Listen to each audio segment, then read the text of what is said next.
Good, thank you. Ogethia na mbere na kwirorera Inoro TV. Tabarire no ni Inoro rucini ambagiriria thinacara nginya thaa 3 cia rucini tukajia na mohoro tukamuramura magatheti thaa ria keri na ria gatatu rikoragwo riri ria ageni.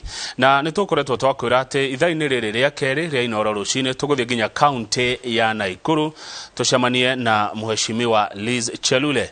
Niwe mūmbunge wa guthurwo county yothe ya Nakuru na njira nguhi niwe umanire wa county ya Nakuru na ni areketie gukinya goko studio oimite orokuria kundu gwetagwo Kuresoi South. Ciuria iria ngomuria cikuma kuriwe mwiroreri kwetokera SMS namba ya kwa studio ni 2248 ojetekeria ni tugutukania ruga ni tukorwo tukiaria Gikuyu tondu ni iguaga Gikuyu na ni aragia Gikuyu oho kuria kwarituha muno tugakiaria nginya ruthiomi rwa Githwairi na ni wega ndike mwamukire thini wa studio na inyu andu wa county ya Nakuru anyu andu wa Kenya aria mwigua ruthiomi ruru turaria mudeithiririe na churia ondo umwe na mawoni. Mheshimiwa Liza Chelule, geithika rucini na karibu sana Inoro TV. Ne thank you muno. Geithika. Nimesalimika. Asante. Yes. Thank you muno ni tondu wa gutekera guka. Nakuru ikwaje, umeacha aje? Tuko salama. Mko salama? Yeah. Yeah. Nimefurahi kufika hapa. Ndio. Karibu sana. Wewe ndio mbunge wa county mzima ya Nakuru. Yes. Kuna labda mtu hujiuliza kazi ya woman rep ni gani? Kazi ya wabunge wote, wacha nianze na hiyo kazi ya wabunge wote. Uwe Senate ama uwe bunge la taifa. Tuko na roles yetu katika bunge. Na roles yetu katika bunge ni representation ama uwakilishi katika hiyo bunge na mambo ya sheria na mambo ya oversight.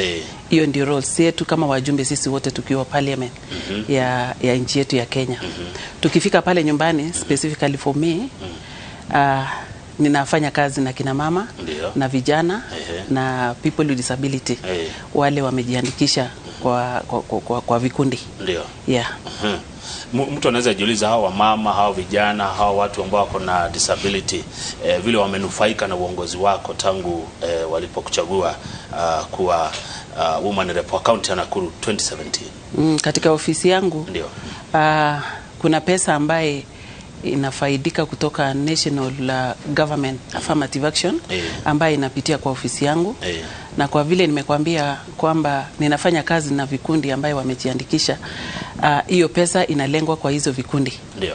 So kuna vikundi ambaye tumewapatia pesa kutoka through my office, na ni vikundi ya kina mama na vikundi ya vijana na vikundi ya people with disabilities across Nakuru County.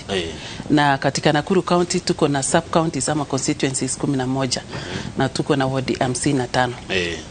Yeah. Na ni nyingi ward 55. Yes. Hiyo county yenu ni kubwa. Ni kubwa. County yetu ya Nakuru ni namba 3 katika nchi yetu ya Kenya. Ndio. Kwa nambari ya watu na pia kwa eneo lake. Hiyo inakuwa ni challenge kwenu. It's a big challenge. Yeah, it's a challenge.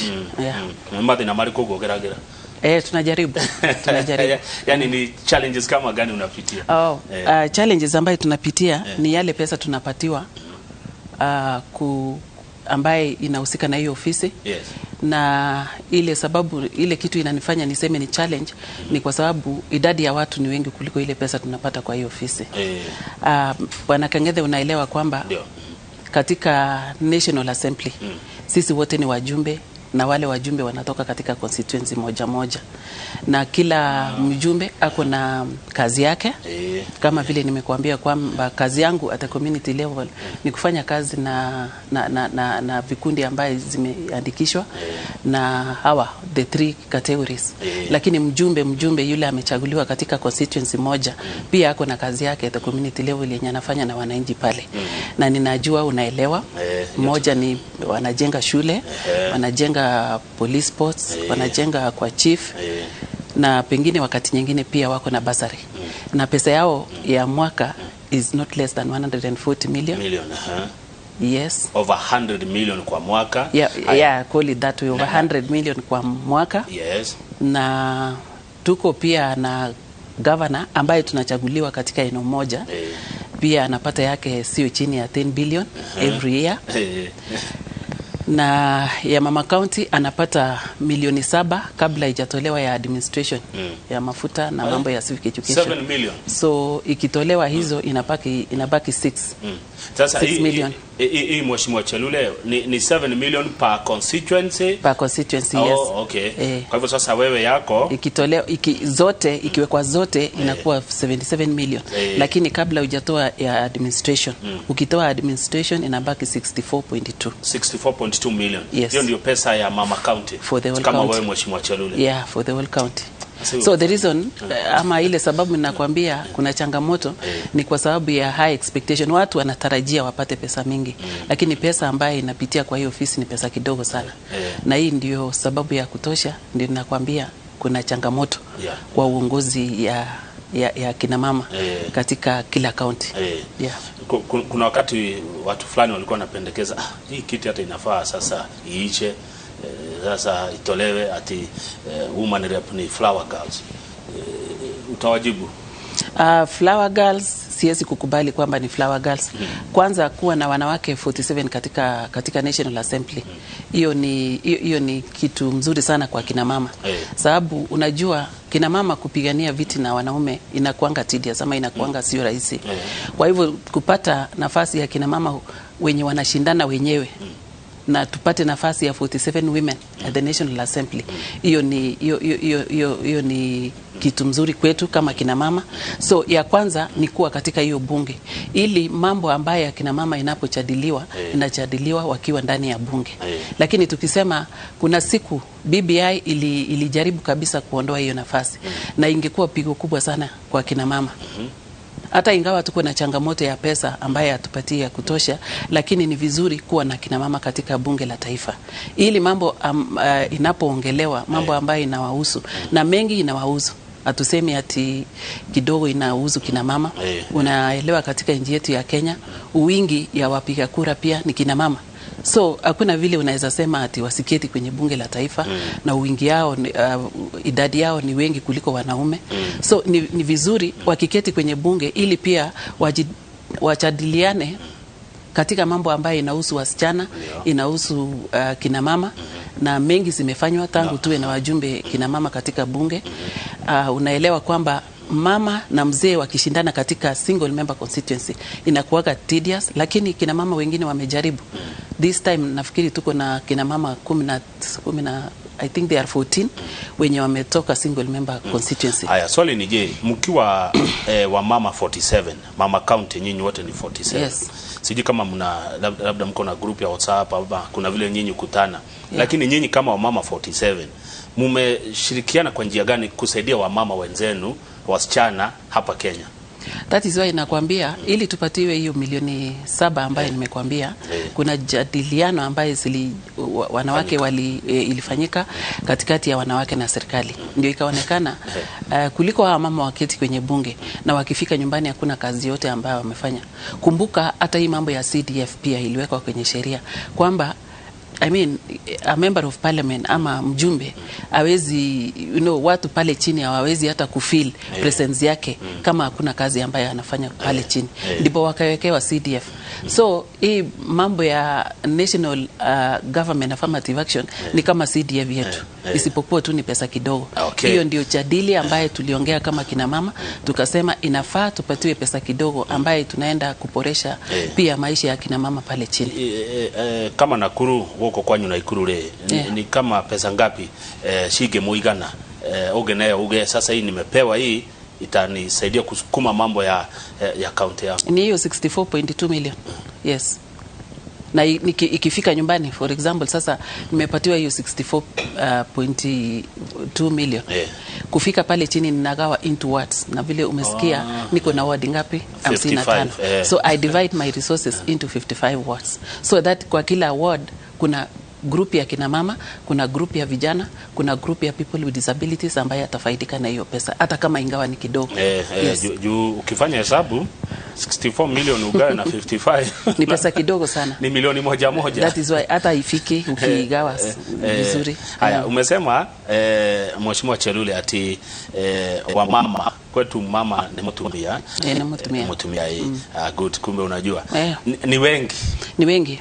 Lakini ikifika ni kupiga kura hawachaguangi wamama wenzao, unafikiria ni kwa nini? Ni kwa sababu tuko na challenges ya pesa. Tuko na challenges ya pesa na tuko na challenges ya utamaduni.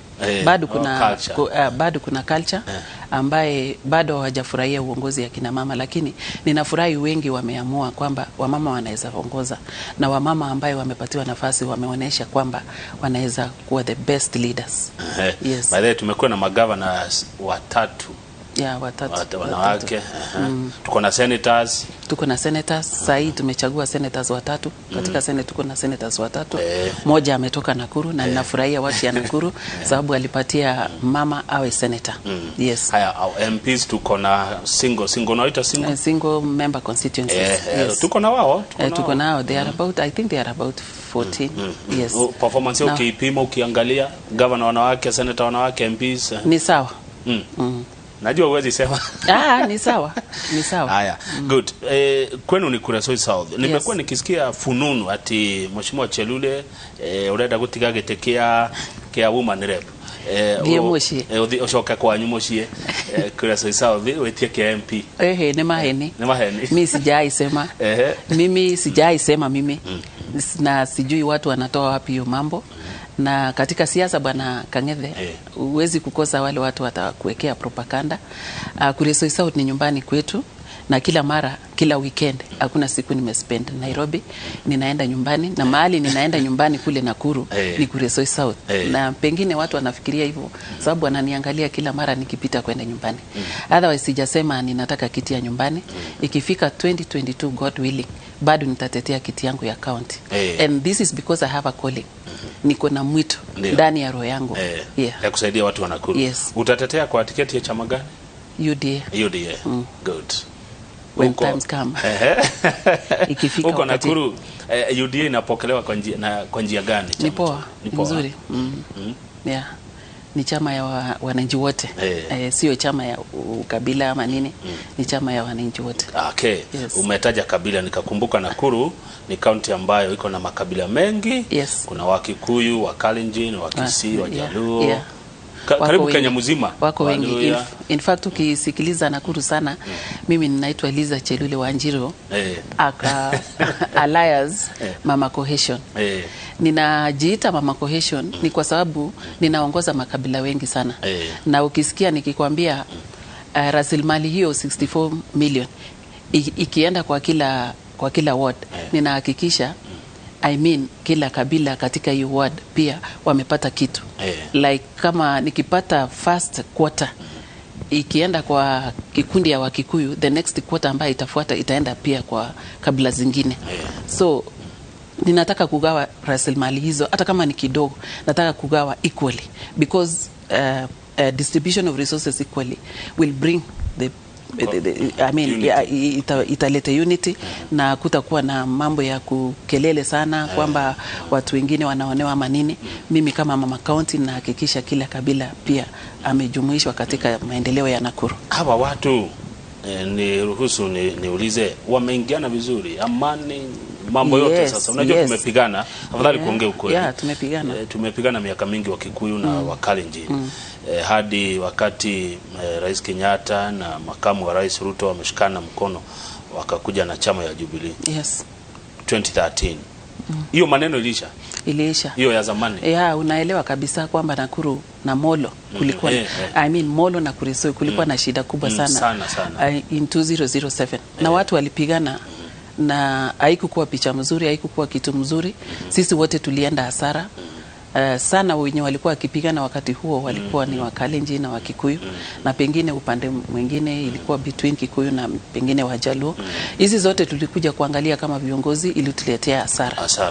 Na wakati viongozi wetu walikubaliana kwamba ninajua ya kwamba unajua wote wawili walikuwa kiomba kiti ya urais. Unaelewa.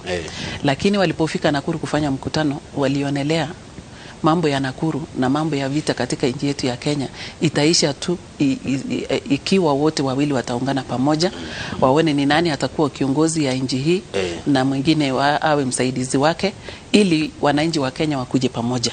Na wanaelewa waliposema hivyo in 2013, hiyo ni kitu inaeleweka na itaingia kwenye historia, kwamba walipokubaliana kwamba mwingine atakuwa president na mwingine awe deputy president, sisi wote tulikuja kama kitu moja na tukaunga na tukatengeneza chama ya Jubilee na tukaunga mkono flag bearer, presidential flag bearer akiwa na deputy wake.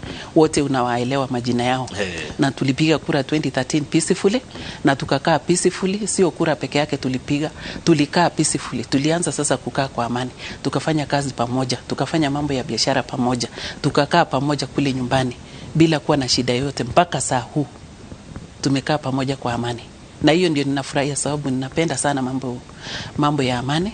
Kabla sijakuwa mbunge, nilikuwa member of a district peace committee. During that time it was still called the district because we were still under the old constitution. So I was actually leading the peace caravan in Nakuru. Na tulifurahia sana wakati watu walirudiana na wakasamehana na wakaishi pamoja kwa amani. Mpaka sasa wanaishi kwa amani. Thank you. Yes. Wanatuga katirere hatari dhayo hatire maendeleo. Dhayo ni amani. Bila dhayo hakuna maendeleo. Sasa Mheshimiwa Chelule, kuna jambo moja naona likitokea Nakuru sana. Watu kujiua. Watu kujinyonga, suicide na pombe. Sijui hiyo mnaangalia kwa njia gani mkiwa kama viongozi huko? Watu kujiua iko juu sana, kwanza molo. Na pombe watakunywa mpaka hata kuresoi wanakunywa wote. Bado tunajiuliza kama viongozi ni kwa nini watu wanajiua. Na saa zingine kila kiongozi anawaza mambo tofauti. Mambo yake. Ninataka kuangalia mambo ya kujiua pengine ni kwa upande ya umaskini. Inafika wakati watu hawawezi kuprovide, hawawezi kuwajibika kwa watoto wao, kwa watu wake. Kama for example wewe kama Kang'ethe huwezi kuwajibika kwa bibi yako na watoto yako. Wanaume pia wanajiuliza kama siwezi kuwajibika katika familia, mimi ni wa nini? Na kuna vitu ambaye inakuja na umaskini. Na hiyo inaandamana na kutoaminiana. So inafika wakati watu wawili wanakasirika na mwingine anachukua nafasi ya kusema wacha nimalize tu watoto wangu na nijimalize niende, sababu hawezi kusimama, hawezi kustamili kusimama hizo mashida. Kwa hivyo naona hizi mashida ni kama zimeletwa na umaskini. Na unaelewa kwamba for the last 2 years tumeenda through challenges ya corona, where people wakati watu hawakuwa kitakikana kwenda biashara yao, watu walikaa nyumbani na watoto, watu pia walifungiwa ndani ya nyumba bila kwenda kanisa. Hizi ni vitu ambaye ita affect individual people in different ways.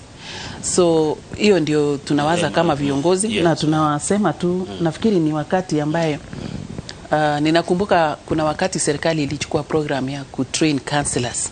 So ninaona hizi mambo ya watu kujiua na masumbuko hizo zote, I mean people, lazima watu wafanyiwe mambo ya counseling.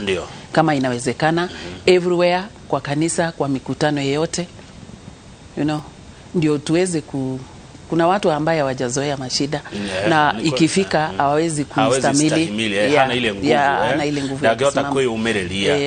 Kuna mtu akiona tu ati amelala njaa siku moja, basi anaona kama ni mwisho ya dunia. Kama dunia inafika mwisho.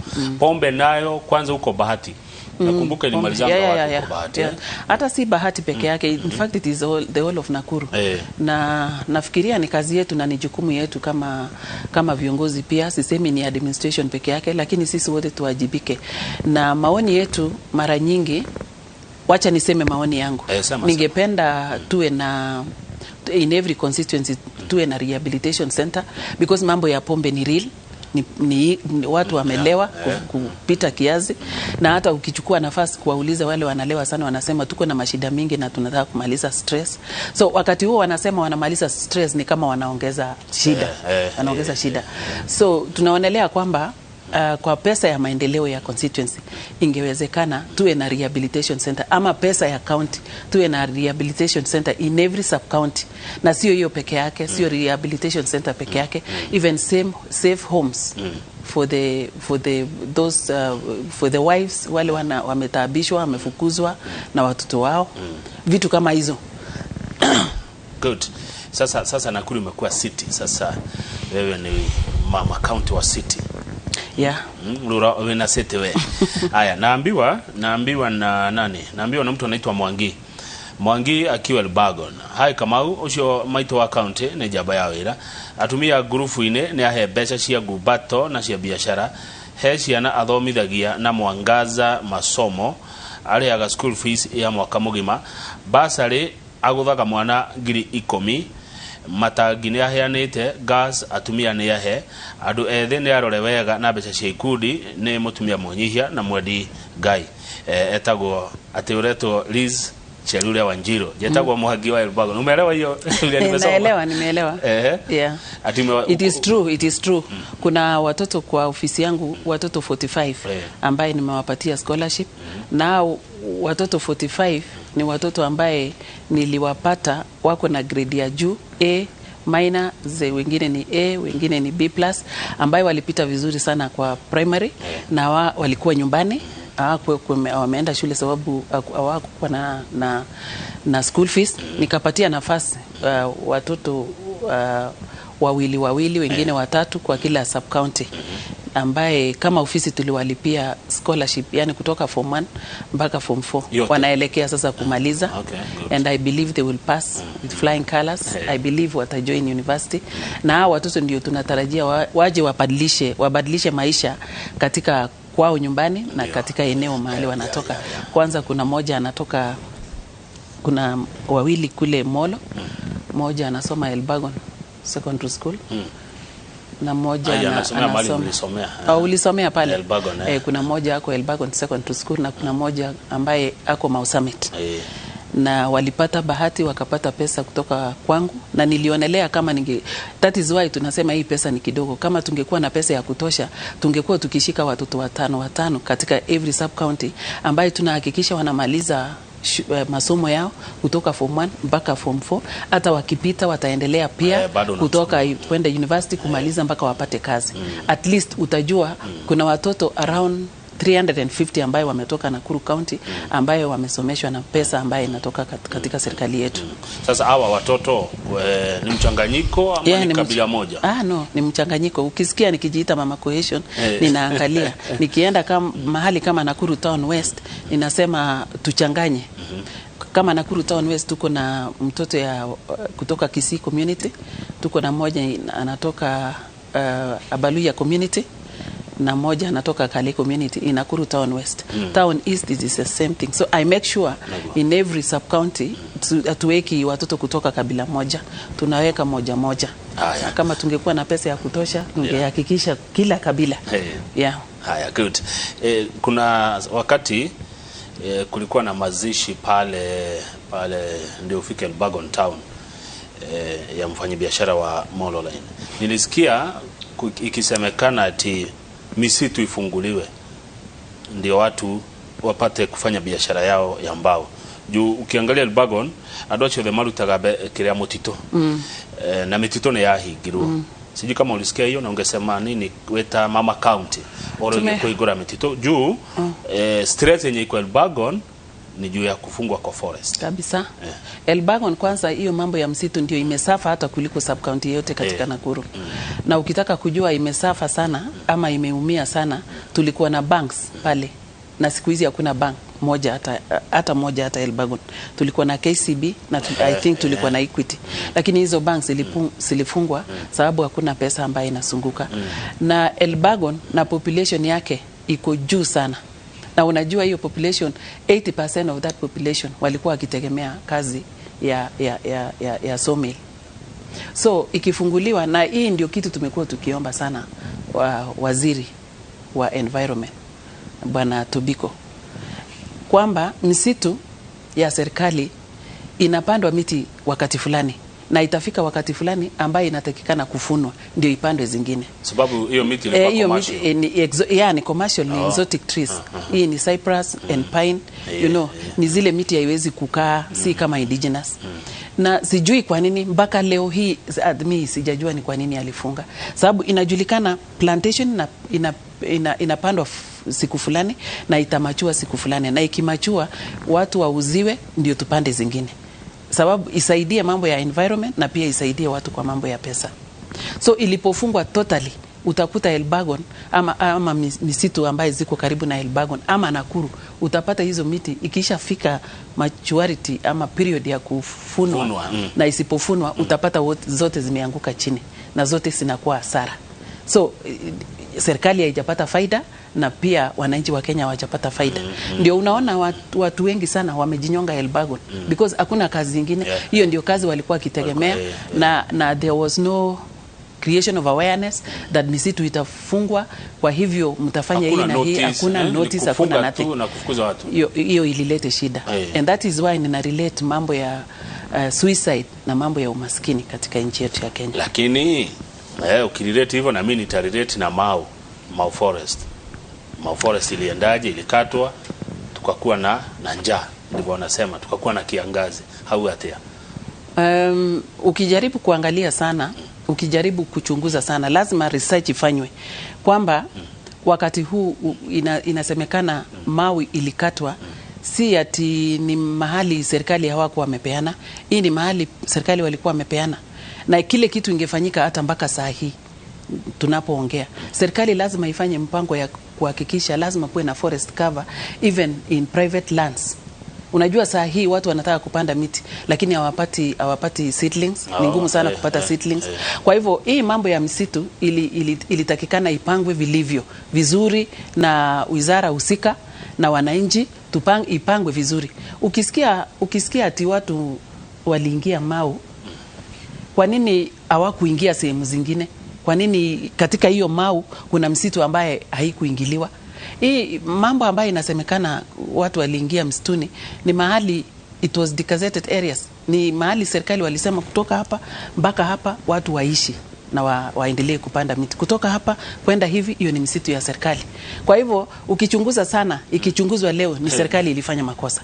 For example, hapo Elbagon, mahali mambo ilifanyika juzi. Ni mahali ilitolewa na serikali. Ikasemekana watu waishi hapo na waendelee kupanda miti. Alafu wanarudi, serikali pia imeweka mpaka rasilimali ya serikali katika hizo. Kama si serikali ilitoa hiyo sehemu, mbona walijenga shule na wakaweka walimu ya serikali? Mbona wameweka barabara? Mbona wameweka stima kama sio serikali walipanga hivyo? Kwa hivyo si vizuri serikali wapange kusettle watu alafu baadaye tena watakuja kubadilika na waseme ati watu waliingia kule illegal. Ile kitu iko katika nchi yetu ya Kenya, especially on issues of environment. Kila mtu lazima apande miti na lazima iwezeshwe na serikali wapande miti. Haya, good.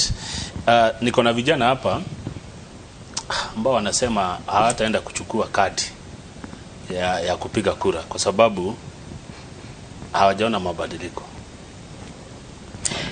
Na sasa si Nakuru tu, Kenya mzima kuna vijana ambao hawajapiga kura, sasa ndio wanachukua kura zao kwa mara ya kwanza, lakini wanasema hapana, tumechoka na siasa, mimi siendi kuchukua kura.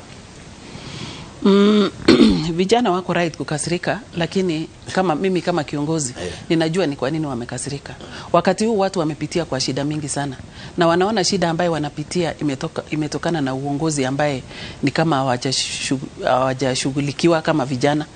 Lakini nataka kuambia vijana, two wrongs cannot make a right. Makosa mawili haiwezi kurekebisha chochote.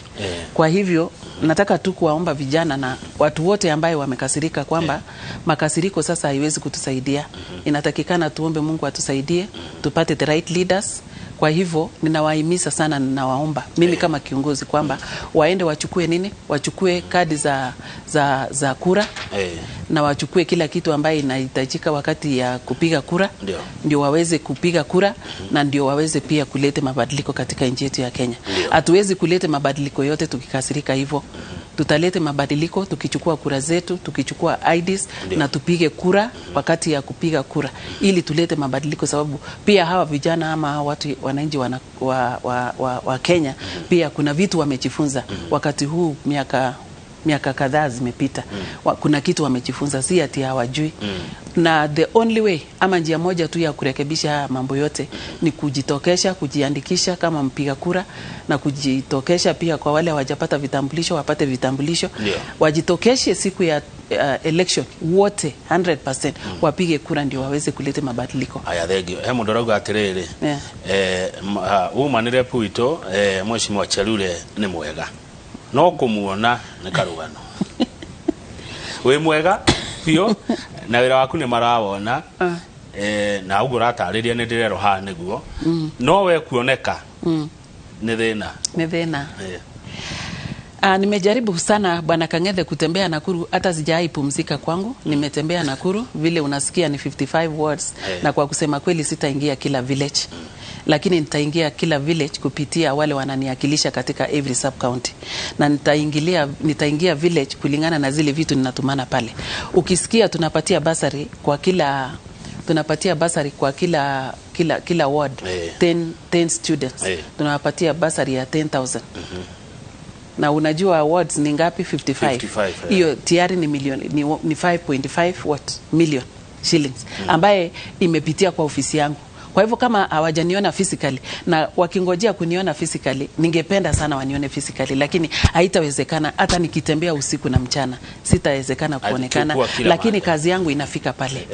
Niko na wale wananiakilisha in every county, in every sub county, na ninawatuma na mambo ya ofisi yangu, kama ni basari, kama ni matangi ya maji, kama ni avocado, kama ni pesa ya kina mama, ninatuma na ninafikia. Hakuna saa hizi ninapokuongelesha hakuna ward sijaenda, and that is the last level structure, that is the last level of our structure.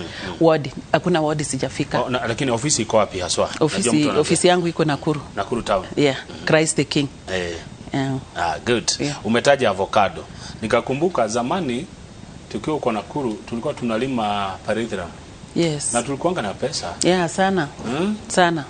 Let's hope hiyo period itarudi. Sana. Watu ya Molo na watu ya Nakuru, wacha niseme, Nakuru County is a paritram growing area, na walifaidika sana na pesa ya paritram. Na ninaomba siku moja ipatikane hivyo. Kwa saa hii wakulima wako kwa shida, hata saa hii ninapokuongelesha wakulima wako kwa shida. Na wale wakulima wako kwa shida ni wakulima ya viazi. Pyrethrum ilisaulika kidogo, lakini mara nyingi inasemwa itakuwa revived. You know, agriculture is a devolved function. Mara nyingi inasemekana inakuwa revived na atuone. Kwa hivyo ile kitu tunataka ifanyike ni kwamba serikali ambayo inakuja 2022 waangalie kabisa na waegemee upande wa wakulima. Ili because mkulima akiwa na pesa kila mtu atafaidika, mwalimu atafaidika, shopkeepers watafaidika, kila mahali watafaidika, watoto hawatakaa nyumbani. Saa hii napo kuongelesha kuna watoto wamepita vizuri sana, wangetakikana kwenda university, wangetakikana kwenda secondary, lakini wako nyumbani. You can imagine, wako nyumbani hawajaenda shule na hakuna namna, hakuna njia nyingine. Na watu wangekuwa na wakulima wangekuwa na pesa zao za pyrethrum, pesa zao za peace, ile etakwati ya hiyo peace. Minji. Na waru. Na maziwa. Iria. Wakulima wote wakisaidika na mambo yao, produces yao ya mashamba yao, kila kitu itafanyika. Hakuna mtoto atakaa nyumbani. Na hakuna mfanyabiashara atasema hana pesa. Lakini Mheshimiwa Chelule, Liza Chelule wa Njiro, Mama Cohesion. Kwa nini tugoje the next government na sasa tuko kwa serikali? Wacha niongelee viazi. Viazi imepitishwa katika kuna Potato Act ya 2019 ambayo imepitishwa kwenye bunge. Na hiyo act inasema kwamba viazi isizidi 50 kilos kwa gunia. Unakumbuka, sijui kama unaelewa, gunia nyingine inaitwa dusra. Dusra ni gunia nyingine inaenda unatumia stool inanunuliwa na wanaume 5. Na ilikuwa ni hasara kwa mkulima. Na imepitiwa sheria katika bunge letu ya kusema kipimo ya viazi lazima iwe 50 kilos. Sasa ni jukumu ya county government kuhakikisha kuimplement na kusaidia wakulima ifanyike hivyo. Na unajua viazi ni mmea ambayo iko delicate sababu haiwezi kaa. So inatakikana cold stores in every ward. Wacha niseme in every ward kama inawezekana. Ndio we have buying centers ya majani chai. Yes. Na tuko na buying centers ya maziwa. Tungetaka tena tuwe na buying centers ya viazi ili tuwe na store kubwa mahali wakulima wanalete viazi yao. Ndio mambo ya middleman iishe, ni mpaka tuwe na store kubwa mahali wakulima wanalete mimea zao, inakuja inatengenezwa vizuri, inasotiwa, kila mtu anaandikiwa yenye amelete, anapatiwa pesa, alafu malori badala ya kwenda kwa mashamba inakuja kwa hiyo store moja pesa ikilipwa mkulima anaitwa anachukua pesa yake. That is how I look at it. Kama ningeulizwa inatakikana ifanye ndio tusukue na middlemen because middlemen wamecheza na akili ya wakulima sana. Haya, kuna mtu anaitwa Goge wa Thiongo akiwa Rare na Ishijoro. Bado huku ni kwako? Ati wamama na vijana wa Rare hawajapata kitu kutoka kwa ofisi ya mheshimiwa. Okay. So kwa hivyo angalia wamama na vijana wa Rare ward huko Njoro sub county. Ananiambia 80% ya Njoro inaangalia mheshimiwa Chelule akiongea kwa Inoro. Marakufu atamuno ule orauga. Newega muno. Ni maoni yake na ni vizuri pia akiongea hivyo. Nafikiri nilianza kukuambia rasilimali ya ofisi yangu inagawa na wards. Kwa hivyo ward ya Rare imepata pesa, isipokuwa pengine huyo kijana ama huyo mzee group yake haijapata. Na tunaangalia wale magroups ambayo wameapply, wamelete proposals zao na tunaenda kulingana na list. Na Rare tumepatia women groups karibu 40. Na tukapatia youth groups 10. Na tukapatia basari sababu sub county ya Njoro tuko na ward 6. Kwa hivyo wamepata zaidi ya 600,000 ya basari. Akiuliza tu ataambiwa. Because tunaweka pesa huko na tukifika huko tunahakikisha kwamba wale watoto kabisa wameshindwa hawaendi, ni hao wenyewe wanasema huyu mtoto wazazi wake hawaishi, huyu mtoto anachungwa na shosho wake. In fact those are the ones I'm going for, wale wanachungwa na guardians. Kwa hivyo huyo kuongea hivyo si mabaya sababu pengine hajaona na sitawaona wote safari moja ama kila mtu hawezi pata, but resources imeenda pale. Umesema at groups na proposals wenye wametuma proposals na mnafuata kuna list mnafuata. Sasa mtu anaweza jiuliza proposals kama yani nini? Proposals ni kusema proposals ni kusema sisi ni members ya vikundi fulani, jina fulani, wameandikishwa, tunaangalia certificate ni valid, yani haija expire. Unaangalia objectives yao ama malengo lao katika group yao, ni nini wamepanga kufanya. Wengine wamepanga kusema sisi tunataka kufuga kuku, wengine wanasema tunataka kufuga kondoo, wengine wanasema tunataka kulima viazi, wengine wanasema tunataka kupanda mahindi, wengine wanasema tunataka kushona. That is their proposal. So tunaangalia kila proposal na vile inakuja. Good. Sasa ni roni momane yaga nebesha magashoki. Na ningependa kabla tujaenda the next question, ningependa huyo mwenye ameongea kwamba ningependa nimwalike kwa ofisi yangu. Kuja kwa ofisi yangu Monday. When is today? Hata kesho, hata anaweza kwenda kesho. Hata anaweza kwenda kesho kwa ofisi yangu aseme ningependa kuona list ya Rare ni nini wamepata, na atapata group zote ambaye wamefaidika Rare na zile basari zote good. Haya, Goge wa Thiongo kuma na Ishijoro na waigua rucio mheshimiwa wagwa kwa ofisi ugethie. Ofisi yetu iko Christ the King. Ni uko na list ya rora mahetwo kuma kwanyu. Ni roni kana ni pesa mnawapea wakae nayo kabisa? Hiyo ni pesa ambayo inaitwa grant.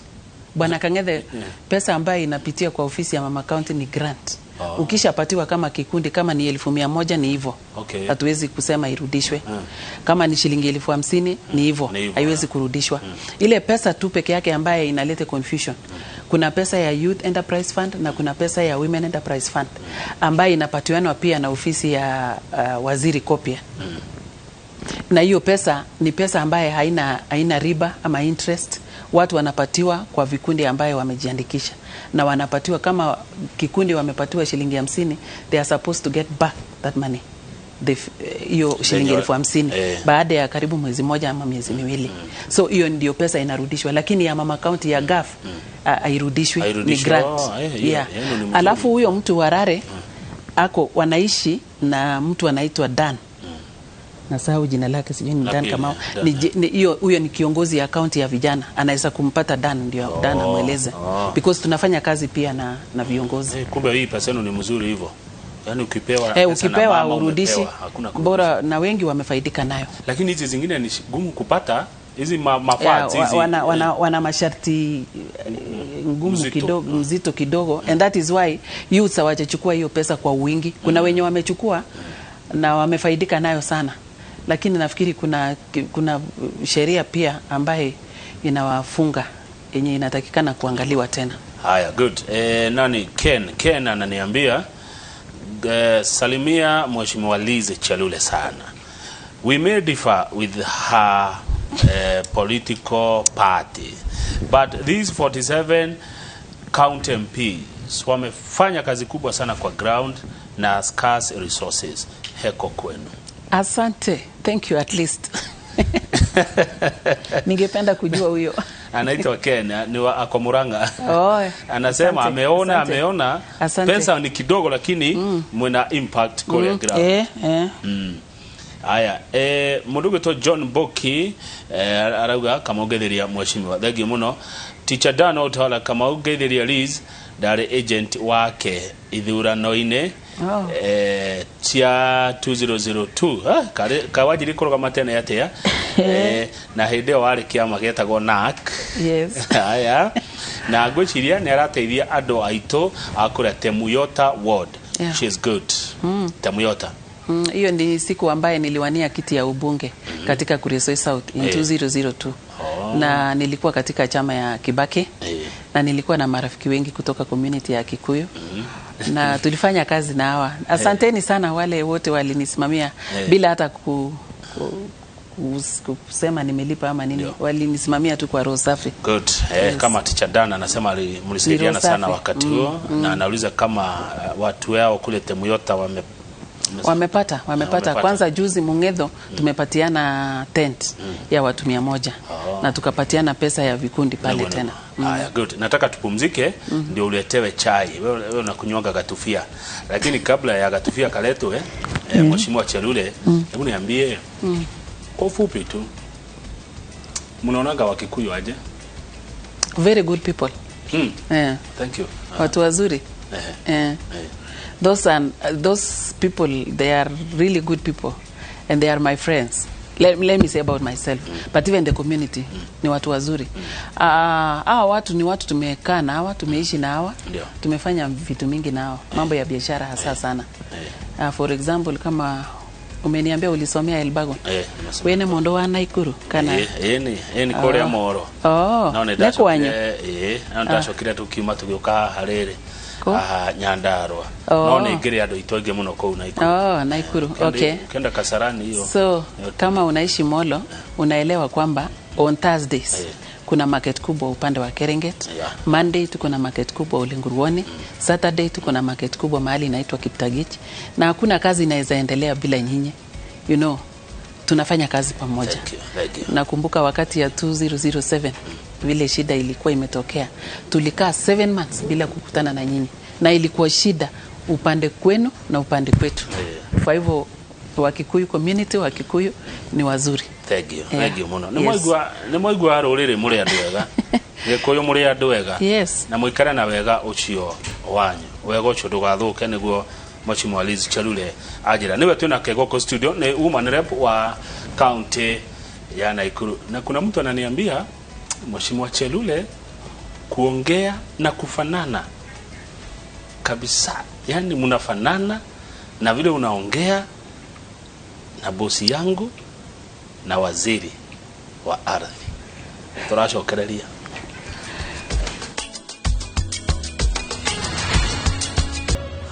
Good, thank you. Netwashoka riera-ini na studio twina woman rep wa county ya Nakuru Mheshimiwa Liza Chelule ndarioka guko kwa inoro ni ria mbere na ndo mwega uragenia wake ni ati ni araigua Gikuyu na ni araria Gikuyu kiria ekuhota na thengi muno andu a Nakuru ni ndo wachiriria muratuma guko studio SMS 22488 Mheshimiwa Liz, yeah. Niko na mtu hapa anasema angetaka kuchukua kura nigetha agagiguthura no ndari na kibande. Ndio nimeongea juu ya mambo ya ID. Kuna mpango serikali imepanga kwa wakati huu ambayo inaitwa Rapid Response Initiative. Hiyo ni kusema watafanya hiyo kazi kwa muda kidogo sana. Kwa haraka, tuseme tu ni kwa haraka. That is why it is inasema ni rapid. So kwa saa hii hiyo mpango inatekelezwa, aende katika mahali anatakikana kuchukua kitambulisho, aenda achukue kitambulisho, atapata kitambulisho kwa wakati fupi sana. Na akishapata kitambulisho haraka sana achukue kadi yake ya kupiga kura. Good. Kuna mtu ananiambia hapa Mheshimiwa Chelule, wewe ulikataa kabisa mambo ya one man, one vote, one shilling. Hiyo hutaki kusikia hiyo maneno ati pesa ifuate mwananchi. Inategemea vile ilikuwa imesemwa. Kwa wakati huu Nakuru wanapata pesa mingi. 10 billion si pesa kidogo, wala siwezi sema ati isiongezwe.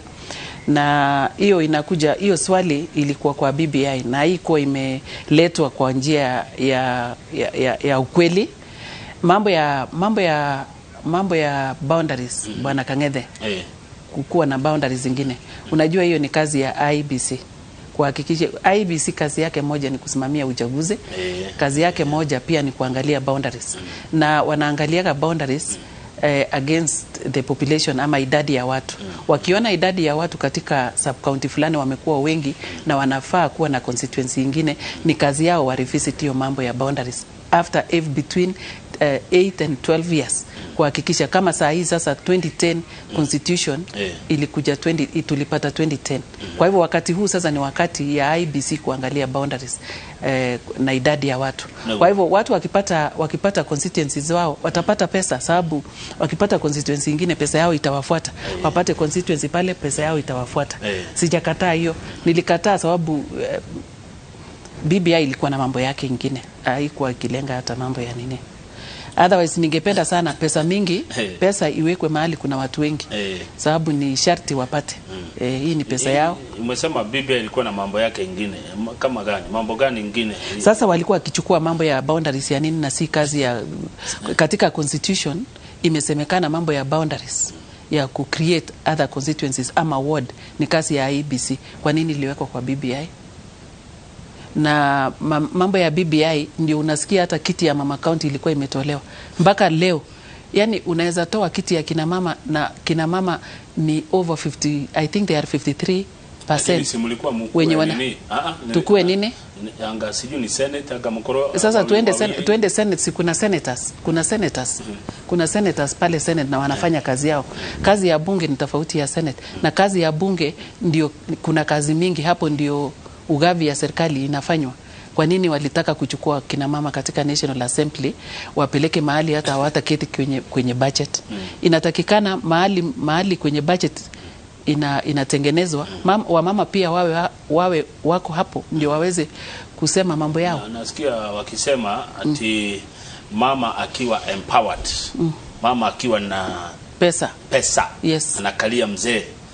Mama akiwa kiongozi kama vile Liza Chelule ni mama county, yani mutihute kaga, yani ne maheni ni hiyo ni maheni. Kwanza ndio wanafaidika sana. Kwanza si mzee peke yake anafaidika, hata family zote wanafaidika, hata taifa yote inafaidika. Mama akiwa kiongozi taifa inafaidika.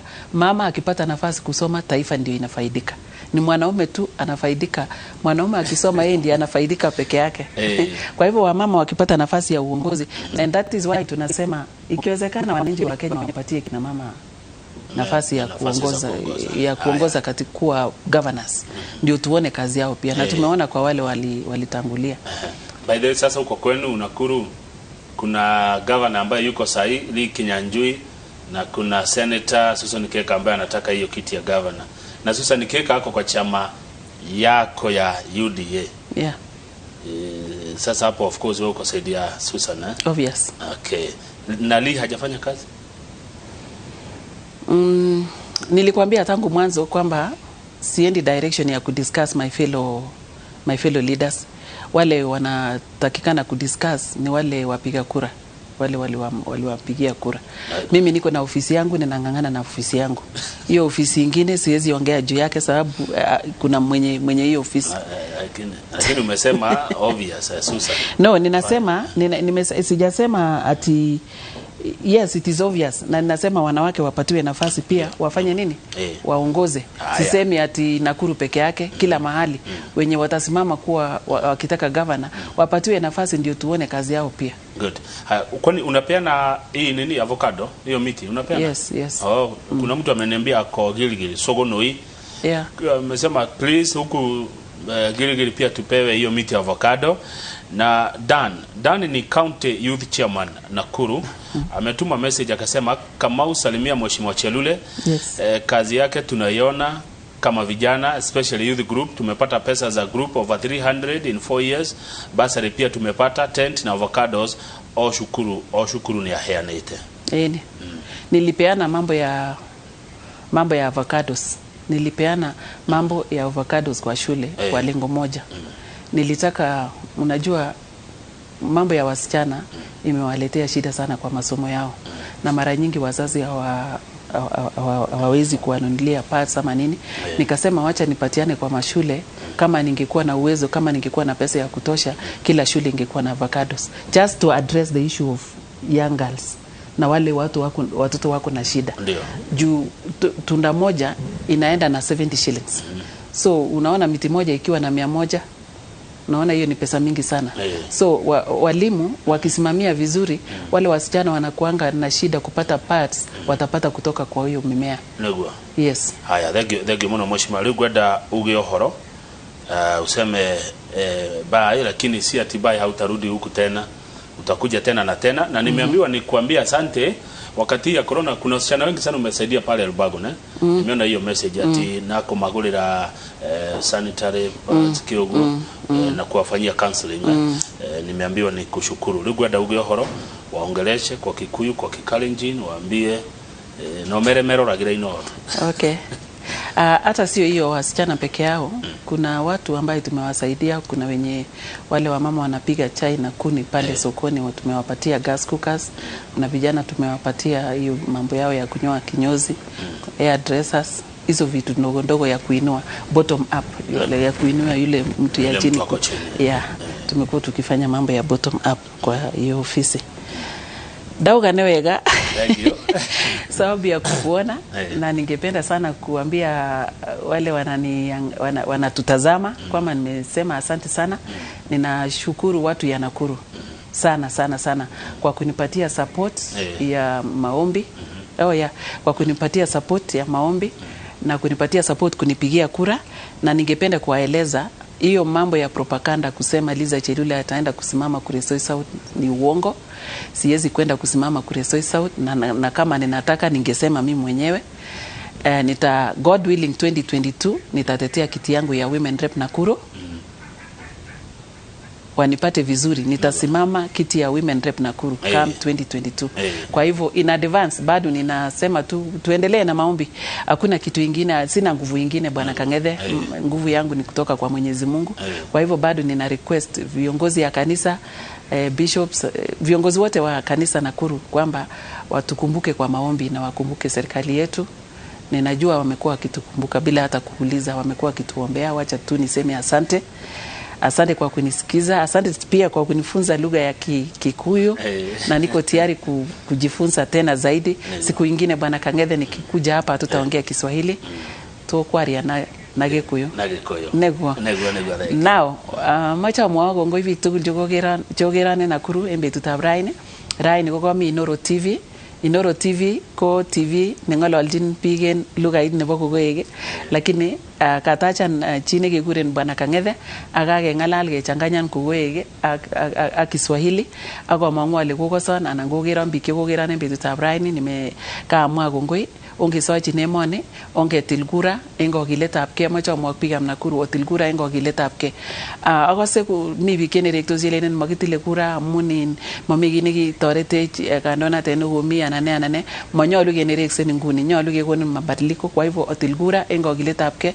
Biik chemotinye vitambulisho komiten kiy nekokinamen serikali nekekuren RRI anan Rapid Response Initiative nekechoktoen kanyitetab fomisiek ak kechaktaen kobwa Nairobi ak kinyit ak kewekta koba gaa ibenam kitambulisho ak iwe til kura neng'ung'et. Kwa hivyo okilgei ak ongeyai tuguk tugul en kalyet. Kongoi missing. Ane Liza Chelule, Women Rep nebo Nakuru County. Asante. Kongoi missing ni kusema? Asante, neweka mno. Neweka mno, asante. Hata mimi nasema kongoi missing sababu kuna wakati nilitembea Kirigate nikapewa hii maziwa hii mursik. Na nikikuja tena waambiwa nipe mingi. Utapata. Na nitafurahia. Utapata. Thank you muno. Ucio ni mheshimiwa Liza Chelule, Women Rep wa kaunti ya Nakuru. Rekendere tio tumekinyi hau. Nigatha Njoroge wa Githiji atwarithia na mbere na Dr. Karo Karogo uhoro wigie kurwa na murimu wa cancer. Niĩ njĩtagwo Kamau wa Kang'ethe na kĩndũ thũire no mehemehe.